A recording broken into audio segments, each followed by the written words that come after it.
जय जगन्नाथ। आज आम 2026 मसीहार नुआ सिलेबस जो आसी तो तृतीय श्रेणी मातृभाषार प्रथम गोटे विषय अच्छी केही नुहे ता सरी। प्रथम अध्याय अच्छी केही नुहे ता सरी। से गीतटी से विषयटी को आम कौन करवा ना गीतटी को आम आवृत्ति करवा तापरे ताको आम बुझिबा।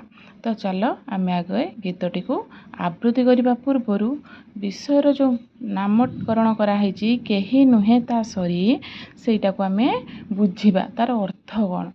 केही नुहे ता सरी अर्थात किए किए सब अच्छा धरा पृष्ठ कि ता सरी ता भली एते भल काम करुचंती ता भली कि एते भल काम करि परिबे नाही कि ता सहित समतुल्य केही हेई परिबे नाही। ता पाखरे एमिति कि गुण अछि एमिति केउ भल गुण लुचि रही जहाँकि अन्य मानक पाखरे खोजी पाइबा कष्टकर अटे।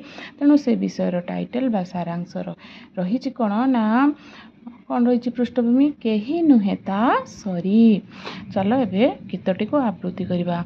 फूल परी मु कोमल हेबी हसीबी सदा बेले बास भितरी खुशी मु देबी सभिंकु काले काले कोइली परी मिठा स्वर रे कहिबी कथा सदा दुख देबिनी काहारी मने आसु विपद बाधा पहाड़ सम स्थिर मन रे करिबी सबु काम देश सेवारे जीवन देवी रखिबी तार नाम नदी पराए आगे जीवी करिबी जनहित दुखी उठरी हस खेलाई हेबी मु तार मित परर हित कराई जिए आपणा लोक परी सिए तो एका संसारी सार केही नुहे ता सरी। तो आम गीतटी को आवृत्ति कले एबे विषयटी को जो कविताटी अच्छी ताको आम आवृत्ति कले एबे से पद गुड़ाकर माने आम बुझा। दुई पादरे गोटे पद होता है। तो प्रथमे कौन कही ना फूल परी मु कोमल हेबी कौन फूल परी मु कोमल हेबी कोमलर अर्थ कौन नरम हसीबी सदा बेले बास भितरी बासर अर्थ कौन बास्ना भितरी है वितरण करवा बिंची दबा महकेबा खुशी देवी मु काहाकू ना सभी को काले काले। तेणु आम कष्ट शब्द यही पदटार कष्ट शब्दर अर्थ जानीपारे एबे बुझा। फूल परी मु कोमल हेबी कहा परी कोमल हेबी रे ना फूल परी देख फूल एटा कि फूल रे एटा हला गोलाप फूल एटा कि फूल मंदार फूल एटा कि फूल कुलुआसी अर्थात गेंडु फूल फूलर पाखुड़ा देख केते सुंदर हेइची। तो से जो पाखुड़ा गुड़िक बहुत नरम आ कोमल एते कोमल जे ताको आमे जदि स्पर्श करवा छुईबा स्पर्श करवा मात्रे टिके जदि आमे ताको टाणी देबा ताहा छिंडी जाए।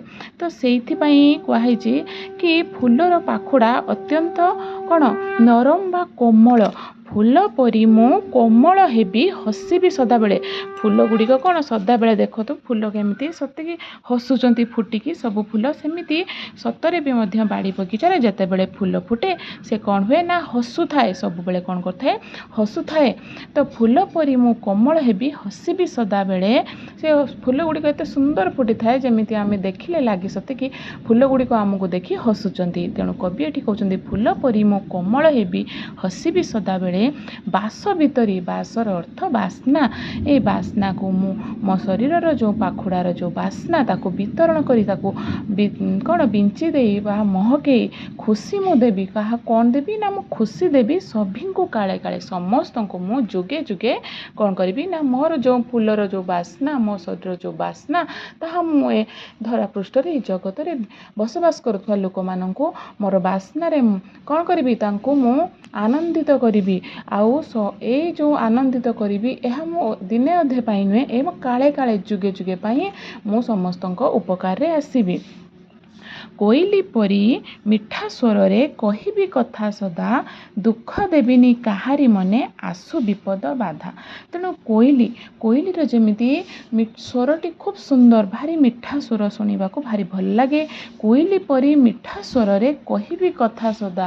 ତେଣୁ କୋଇଲି ପରି ମିଠା ସ୍ୱରରେ ମୁଁ କ'ଣ କହିବି ନା, କୋଇଲି ଯେମିତି ମିଠା ମିଠା ସ୍ୱରରେ ସୁନ୍ଦର ଗୀତମାନ ଆବୃତ୍ତି କରିଥାଏ, ତ ସେଇଭଳି ମୁଁ ତାରି ଭଳି ମିଠା ସ୍ୱରରେ, ମଧୁର ସ୍ୱରରେ କ'ଣ କରିବି ନା କଥା, ମୋର ଯେଉଁ ବଚନ ସଦା ସର୍ବଦା ସବୁବେଳେ ପାଇଁ ସୁନ୍ଦର ବଚନ କହିବି, ଯାହାକି କାହା ମନରେ ଦୁଃଖ ଦେବ ନାହିଁ। ଦୁଃଖ ଦେବିନି କାହାରି ମନେ ଆସୁ ବିପଦ ବାଧା। ଯେତେ ବିପଦ ବାଧା ଆସୁ ମୁଁ କାହାରି ମନରେ କ'ଣ ଦେବିନି ରେ ନା ଦୁଃଖ ଦେବିନି। ସବୁବେଳେ ପାଇଁ ମିଠା ମିଠା ମଧୁର କଥା କହିକି ଅନ୍ୟମାନଙ୍କ ମନକୁ କିଣି ନେବି। ସମସ୍ତଙ୍କ ପାଖରେ ମୁଁ ପ୍ରିୟ ପାତ୍ର ବା ପାତ୍ରୀଟିଏ ହେବି। ପାହାଡ଼ ସମ ସ୍ଥିର ମନରେ କରିବି ସବୁ କାମ, ଦେଶ ସେବାରେ ଜୀବନ ଦେବି ରଖିବି ତାର ନାମ। ତେଣୁ କ'ଣ ହେଇଛି, ପାହାଡ଼ ସମ ସ୍ଥିର, ପାହାଡ଼ ଦେଖିବ ସବୁବେଳେ ସ୍ଥିର, ସେ ସବୁବେଳେ ସ୍ଥିର ହୋଇ ରହିଥାଏ, ସେ ଚଞ୍ଚଳ ନଥାଏ, ସେ ସ୍ଥିର ହୋଇ ରହିଥାଏ। ଆଉ କରିବି ସେଇଭଳି ପାହାଡ଼ ଭଳି ମୁଁ ସ୍ଥିର ମନରେ, ସ୍ଥିର ମନ ଚିନ୍ତାଧାରା ନେଇ ସବୁ କାମକୁ ସ୍ଥିର ଭାବି ଚିନ୍ତିକି ମୁଁ ସବୁ କାମକୁ କରିବି, ଯେମିତିକି କିଛି କେଉଁ କାମରେ ମୁଁ ତ୍ରୁଟି କରିବି ନାହିଁ, ତ୍ରୁଟି ମୋର ରହିବ ନାହିଁ। ଦେଶ ସେବାରେ ଜୀବନ ଦେବି ରଖିବି ତାର ନାମ।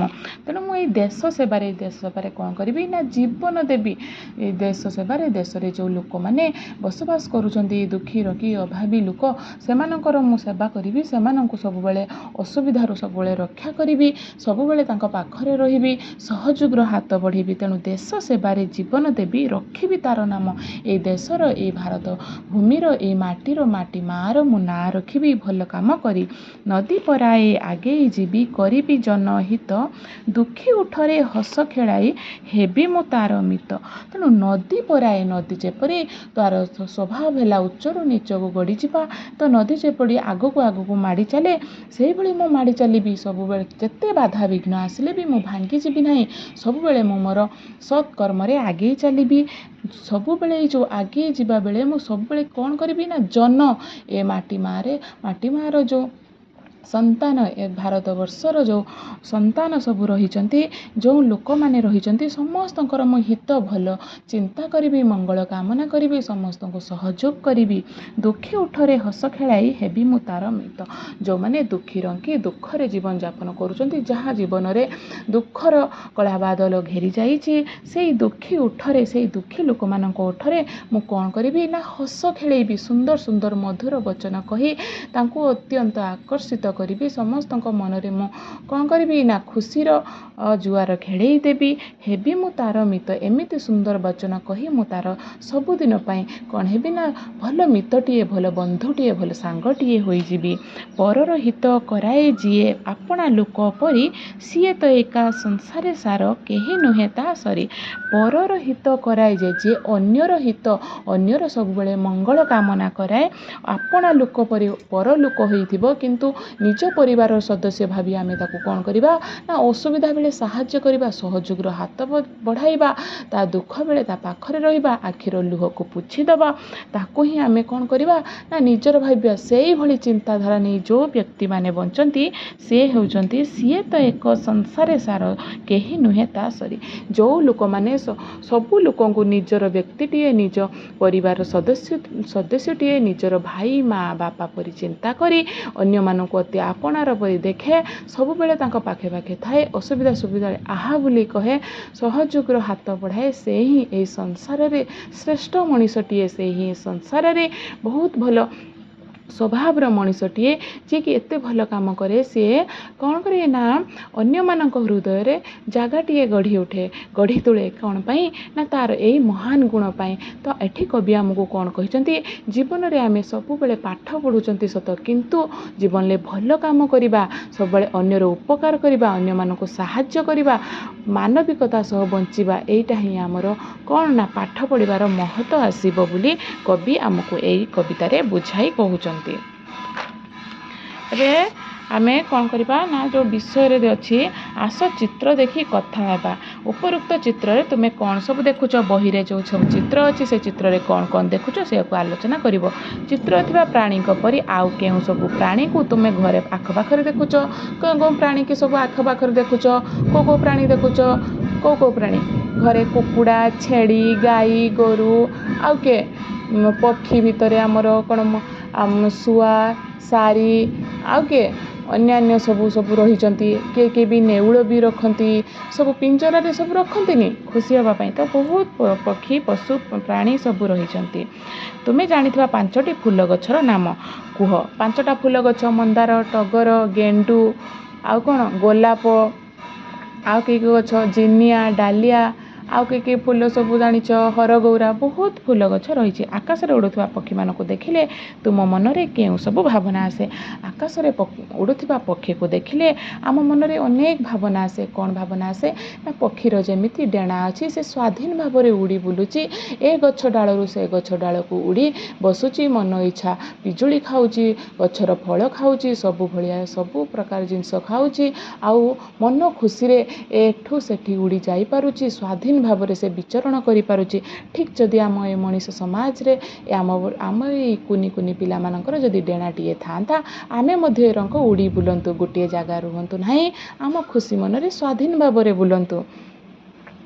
ଆସ ଗୀତଟିକୁ ଆମେ ମନେ ପକାଇବା। କାହାଠାରୁ କ'ଣ ଶିଖିବା, ଗାର ଟାଣି ଜାଣିବା। ଫୁଲ ଠାରୁ କ'ଣ ସବୁବେଳେ ହସିବା, କ'ଣ ଶିଖିବା। ପାହାଡ଼ ସବୁବେଳେ ସ୍ଥିର ରୁହେ। କୋଇଲି ମଧୁର କଥା କହିବା। ନଦୀ ଆଗକୁ ଆଗେଇ ଯିବା। ପରସ୍ପର ମଧ୍ୟରେ ସହଯୋଗ କରିବା କାମ ହେଲା ସ୍ଥିର ହୋଇ ରହିବା। ସମସ୍ତଙ୍କ ଭିତରେ କୋଅପରେଟିଭ୍ ସହଯୋଗର ଭାବନା ନେଇ ବଞ୍ଚିବା। ପିଲାମାନେ ଯଦି ବିଷୟଟି ଭଲ ଲାଗିଛି, ଯଦି ବୁଝିପାରିଛ, ତାହେଲେ କମେଣ୍ଟରେ ଜଣେଇବ ଆଉ କେତେ ଭଲ ଲାଗିଛି। ଆଉ ପ୍ଲିଜ୍ ଏ ଚ୍ୟାନେଲଟିକୁ ଲାଇକ୍ କରିବ, ସବସ୍କ୍ରାଇବ୍ କରିବ ଆଉ ସେୟାର କରିବ। ସବସ୍କ୍ରାଇବ୍ଟି ଆଗର କରିବ।